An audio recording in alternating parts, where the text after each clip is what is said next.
आज 26 जनवरी 2025 है।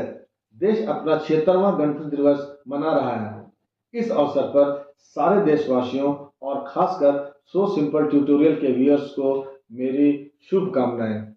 क्यों ना हम आज इस दिन के महत्व और इतिहास की एक झलक देख लें। हमारा देश एक लंबे और कठिन संघर्ष के बाद 15 अगस्त 1947 को विदेशी शासन से मुक्त हो गया। पर हमारे पास देश को चलाने के लिए कोई संविधान नहीं था। हालांकि हमारी कॉन्स्टिट्यूंट असेंबली, जिसका निर्माण कैबिनेट मिशन प्लान के तहत हुआ था, वो इस काम में लगी हुई थी।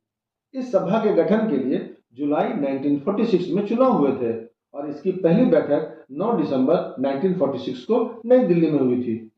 इस पहली बैठक में डॉक्टर सच्चिदानंद सिन्हा को अस्थायी अध्यक्ष बनाया गया था।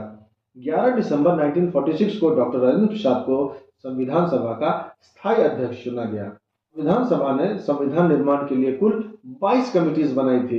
इनमें से एक कमेटी जो बहुत इंपॉर्टेंट थी, वो थी drafting committee. Doctor B.R. Ambedkar इसी ड्राफ्टिंग कमेटी के चेयरमैन थे। Doctor B.N. राव इस असेंबली के कॉन्स्टिट्यूएंट एडवाइजर थे। संविधान सभा के सदस्यों ने प्रत्येक अनुच्छेद पर विस्तृत चर्चा की, तब जाकर संविधान का निर्माण हुआ। इस निर्माण में लगभग 3 साल लगे। अगर प्रिसाइजली कहें तो 2 साल 11 महीने 18 दिन लगे। हमारे संविधान ने देश के लिए 2 नामों का उल्लेख किया है, एक इंडिया, दूसरा भारत। उसमें ऐसे लिखा है इंडिया, दैट इज भारत। संविधान सभा ने 26 नवंबर 1949 को संविधान को अपनाया था, पर यह लागू 26 जनवरी 1950 को हुआ। इसीलिए आपने देखा होगा कि हम हर साल 26 नवंबर को संविधान दिवस मनाते हैं और 26 जनवरी को गणतंत्र दिवस। अब एक सवाल कि जब कॉन्स्टिट्यूएंट असेंबली ने हमारे संविधान को 26 नवंबर 1949 को आधिकारिक रूप से अपना ही लिया था, तो लागू करने में 2 महीना इंतजार क्यों किया? इसका जवाब इंडियन फ्रीडम स्ट्रगल के हिस्ट्री में छिपा है। बात 1929 में आयोजित नेहरू जी के प्रेसिडेंटशिप में कांग्रेस के लाहौर सेशन की है। इस सत्र के दौरान 26 जनवरी 1930 को ब्रिटिश शासन से पूर्ण स्वराज यानी कि कंप्लीट इंडिपेंडेंस की घोषणा की गई थी, जिसमें सभी भारतीयों से इसे इंडिपेंडेंस डे के रूप में मनाने का आग्रह किया गया था। इसके बाद 26 जनवरी 1930 को पूरे राष्ट्र में जगह जगह सभाओं का आयोजन किया गया, जिसमें सभी लोगों ने सामूहिक रूप से स्वतंत्रता प्राप्त करने की शपथ ली। इस सत्र के दौरान स्वराज फ्लैग भी फहराया गया। तो इसीलिए उस ऐतिहासिक दिन को ऑनर करने के लिए 2 महीने बाद ही सही 26 जनवरी का दिन चुना गया। ये दिन हम लोगों के लिए बहुत इंपॉर्टेंट है। ये दिन हमें उस दिन की याद दिलाता है जब भारतीय संविधान लागू हुआ था, जिसने भारत को एक sovereign, secular, socialist, democratic Republic घोषित किया था। साथ ही आज के दिन हम सब देशवासी उन सभी दूरदर्शी जन नायकों को भी कृतज्ञता पूर्वक स्मरण करते हैं, जिन्होंने हमारे संविधान के निर्माण में अमूल्य योगदान दिया था। संविधान लागू होने के बाद डॉक्टर राजेंद्र प्रसाद ने पार्लियामेंट के दरबार हॉल में राष्ट्रपति की शपथ ली थी और इसके बाद 5 मील लंबे परेड समारोह के बाद इरविन स्टेडियम में उन्होंने तिरंगा फहराया था।